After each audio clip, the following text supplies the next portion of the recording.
Hey guys, Movieopolis X here, and today we're covering the creepy horror thriller movie titled Dawn of the Beast, which was released in 2021. Fair warning, there are spoilers in this summary. Take a look, subscribe, and give it a thumbs up if you like it. The film begins with a brief history of the Lord before focusing on the Dead Month, which locals refer to as an annual season when unusual creatures are sighted and people go missing. We are then shown into a cabin that is home to Everett and Murray. Murray is in the bathroom, gazing in the mirror at a stunning blue teardrop necklace. Everett is sitting half asleep on the couch, beer in hand. Murray enters the living room to show off her new jewelry to her boyfriend, who immediately asks how much she believes they could sell it for, but Murray informs him that she wants to retain the necklace. Everett comes outdoors to light a cigarette, and immediately hears unusual noises coming from the woods. Shenanigans at a lodge in the woods. He disregards the noises and turns to watch his beloved primp in front of the mirror. Once again, he hears an odd noise, but this time it is accompanied by the flickering of motion sensor light behind the cabin. He decides to conduct an investigation. I'm sure his first concern is keeping his partner safe.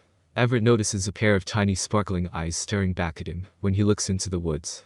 He hurls a stick in the direction of the eyeballs, triggering the motion lights and scaring it away.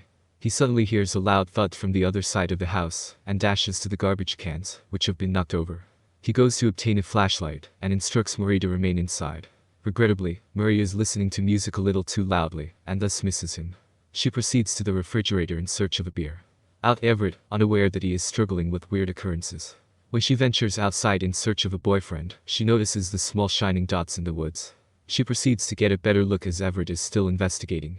He comes across a mound that has been covered with a blue tarp and pulls it back to reveal wooden locks. When he eventually turns on his flashlight, it goes out. He is confronted by none other than Bigfoot himself. Bigfoot roars at Everett and then vanishes as swiftly as he appeared. Everett hastily approaches Murray, who is peering into the woods. He seizes her and informs her that they must depart quickly. Murray reacts by informing him that they discovered her and that she is being carried away. The film then flashes forward 10 years. A group of college students is visiting the same woods as part of a class field trip. Isabella, Jake, and Oz have all made a pit break at a convenience store on their way to the cabin. Oz is definitely excited about the trip and is a big believer in Bigfoot and other cryptid. Isabel and Jake, on the other hand, appear to be average college students simply looking for a grade. Already on the way to the cabin. Lily and Chris are sitting in the car, awaiting the arrival of the others. Lily is receiving what appears to be a text from her lover announcing his breakup. Upset, she cranks up the volume on the rock music. Chris then begs Lily to tone down the music since he needs to take a work call. Lily inquires as to whether his tech employment is aware that he will be away from the office for the weekend. Chris appears perplexed and states that Isabel informed them that they will have service at the cabin. Isabel seemed to have lied. Chris dismisses it. Additionally, we learn that he is Isabel's new boyfriend. Lily describes the journey as part of a cryptozoology class. They are photographing for journalistic purposes. This explains the Bigfoot concentration. Lily cautions Chris against being too polite, and that Isabel would spit him out after chewing him up. However, Chris laughs that he has not yet been chewed apart. Returning to the convenience store, the group inquires as to why it is so slow, and the storekeeper responds that it is the Dead Month.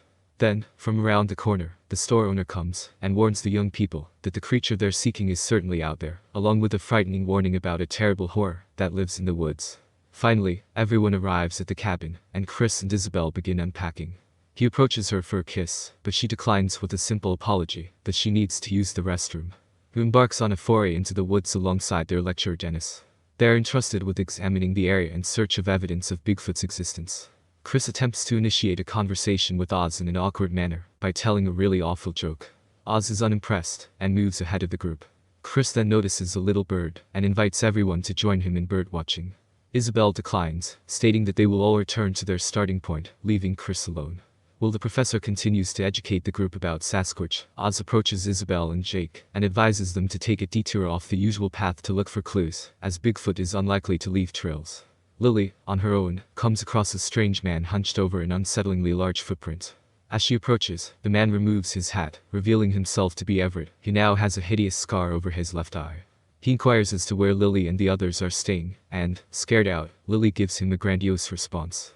Everett warns Lily about the dangers of being a young girl off the road alone, particularly during the Dead Month. He refers to her as prime bait, to which Lily mockingly advises him to inform Sasquatch. Isabel, Jake, and Oz are through a field when Jake steps into a pile of feces and collides with a decaying skeleton. I was terrified. He leaps to his feet and says that they must immediately report their discovery. Isabel concurs, but Oz laments that he and Dennis have been planning this vacation for a year and do not want to ruin it by dealing with the cops. He coerces them into remaining silent until the trip's conclusion by threatening them with additional writings and lectures. They both grudgingly agree and resume their journey, but not before Isabel reaches down and removes a blue teardrop necklace from the dead. Eventually, the party reconvenes at the cabin. Everyone is congregating in the living room. Chris searches for matches to light the fireplace, but discovers a revolver concealed in one of the drawers. Jake chastises him and urges him to return it.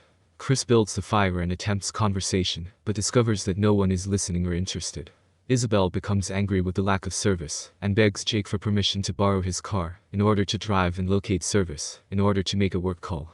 Chris offers to accompany her, but she declines and suggests he stay and get to know the others. This partnership is unlikely to end very soon. Lily rises to take a shower, and Jake announces that he is going to bed. Oz shares his concern in the dining room that there may be creatures other than Bigfoot in the woods. Oz begins telling Dennis about the body they discovered earlier, but Dennis rises and says he has to leave. Outside, Isabella is taken aback when Dennis requests to travel with her, since he has forgotten his wedding anniversary and has to phone his wife. Chris, once again alone, rummages through the bookcases for something to read. He discovers a diary buried on top of the shelf, filled with strange drawings and texts concerning forest monsters. He appears to be a little worried. While still in the bathroom, Lily is troubled by Jake pleading with her to use them when she notices the window has opened spontaneously. She then shuts the window and returns to the sink and showers. Chris knocked on the bathroom door once more. Whenever materializes from behind and covers her face with the rag, knocking her unconscious. She is in a pickle. Dennis and Isabel are on a pitch-black gravel road. When Isabel notices a woman standing in the road, Dennis inquires as to what she is discussing. And when Isabel returns her attention to the road, the woman has vanished. Confused. When she returns her gaze to Dennis, she discovers that his face has been mutated into a twisted version of her own. Isabel loses her composure and collides with a tree. When she regains consciousness, she checks on Dennis, but one of the creatures rips his throat out through the passenger window. Isabel scrambles out of the car. However, as she turns to go, she is shocked to find herself staring into her own lifeless, pale face. Isabel is hoisted off the ground and her neck snaps, killing her. Back at the cottage, Chris is preparing to use the bathroom outside, but is thwarted when a boulder hurtles through the air and collides with the door. Chris carefully locks the door once again and walks over to the gun. Chris ventures into the wilderness and is attacked by Bigfoot. He attempts to shoot him, but fails and the gun falls to the ground. He is hauled screaming away. Meanwhile, Jake is inside, blissfully unaware of his surroundings as he listens to music through his headphones. Lily awakens to find herself duct taped to Everett's truck's back. He materializes and takes a seat beside her. He informs her that he intends to use her as bait in an attempt to capture Bigfoot. Lily attempts in vain to persuade and reason with him. The following morning, Jake and Oz discover Isabel outside the cabin, battered and wounded. They interrogate her about Dennis's whereabouts in the car, but all she can muster is that he is dead. They all venture into the woods in quest of the others. Jake discovers Chris's headlamp and immediately hears his calls for assistance. Jake and Oz assist him in emerging from beneath a pile of branches in order to catch up with Isabel, who has led them to Dennis's body, which has been impaled through the back with a branch and exhibited on the crest of a hill. Horrified, they return to the cabin in unison. Oz criticizes himself for insisting on the trip despite the fact that it is the dead month and explains that they have no other means of communication with the outside world. They determine their best course of action is to attempt to return to the convenience store, which is 60 miles away and without a car. Oz asserts that Bigfoot was not attempting to murder Chris, but rather to warn him about something. Isabel creepily warns them of the flesh's spirit. Chris recalls the journal he discovered and discusses it with the group. The creatures they have been encountering are revealed to be wendigos, some cannibalistic beasts that feed on the selfish. Oz, who knows far too much about cryptids, becomes enraged, stating that he informed Dennis about the possibilities of wendigo sightings in the region, but Dennis ignored him. Isabel then turns and informs the others that it has discovered their location and that they would be emerging in a field somewhere else. Ever drags Lily to a tree, where she attempts to flee by striking him in the face and running, but he quickly apprehends her. Ever secures her to the tree and retreats to wait for Bigfoot to appear. Lily is confronted with the body of a previous woman. Ever too employs bait, which corresponds to what might happen to her. Isabel is startled once more at the cabin by two familiar glowing eyes in the corner of her room. They vanish when she turns on the light. Thus, she turns over to sleep with the light on, but the light fades out and the eyes reappeared. The Alexa device on the bedside table powers down and displays a gravely disturbing message as the AI voice gradually distorts and becomes ominous. Isabel and the two glowing eyes behind her are visible when the camera is turned on. She pivots to search for them, but a reflection in the camera does not replicate her movements. Isabel's breathing becomes labored, her bones cracking as her camera reflection laughs maniacally. Isabel attempts to conceal herself beneath her comforter, but it is ripped from her, and the wendigo spirit hovers over her in her bed. Everett watches Lily out in the field from his sniper nest, but is distracted by shuffles heard behind him. He checks with his flashlight but discovers nothing. As a result, he returns his gaze to Lily. He turns around to discover 4 wendigo creatures staring back at him as a result of growls from behind him. They assault him, and Lily can hear his screams through the walls. The winner then proceeds to locate Lily, who is still tied to the tree. She is fearful for her life. She grabs a rock and rips herself free, fleeing into the woods. We also catch a glimpse of Bigfoot as he makes his way through the woods on his way back to the cabin. Chris is about to take a shower, while Jake and Oz are in the kitchen. They hear a woman scream for assistance. They dash to check on Isabel, who is not to be found in her bed. Jake goes outside to check. However, before Oz can exit the room, the door slams shut. Isabel then appears out of nowhere, apologizing and professing ignorance of the situation. Her body appears to be rotting, and her bones bend in horrible ways as she crawls toward Oz. He begs her not to approach, and picks up the Alexa home, ready to protect himself, just as he is going to strike her. Her speech reverts to normal, and she pleads with him not to harm her. He lets down his guard, and Isabel seizes the moment. Chris hears what appears to be boulders slamming at the sliding glass doors, and is horrified to discover the wendigo smashing its head into the door. He bumps across Lily on her way back to the cabin, and she informs him that they must depart immediately. Jake is on the back porch when he notices a large pack of wendigos approaching the cottage. He turns to return inside, but is stopped by a half-turned Isabel, who devours him on the spot. Chris informs Lily that he has been unable to locate Isabel, and will not be going without her. However, Lily becomes irritated, and informs him that he is a pushover and that sacrificing himself for Isabel is pointless, because none of the others would do so for him. She offers him 5 minutes to search the remainder of the home for Isabel, but then tells him she will leave without him. Isabel is discovered eating on Jake's body by Chris. Horrified, he slams the door shut in front of her, finally accepting the fact that she is unsalvageable. He returns in search of Lily. Lily shoves him into a cupboard and informs him that the creatures have taken up residence within the house. They conceal themselves in the closet as multiple wendigos pass by. They make a break for it once the coast is clear. Lily attempts to unlock the front door silently, but Chris loses his shovel, alerting the wendigos to their presence. He directs Lily to leave as he distracts and leads the wendigos away from her. He proceeds through the home.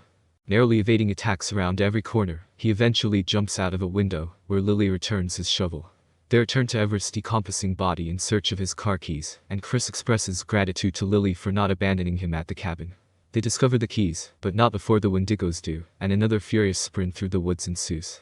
They conceal themselves behind trees and prepare to flee, but are apprehended by wendigos before they can do so.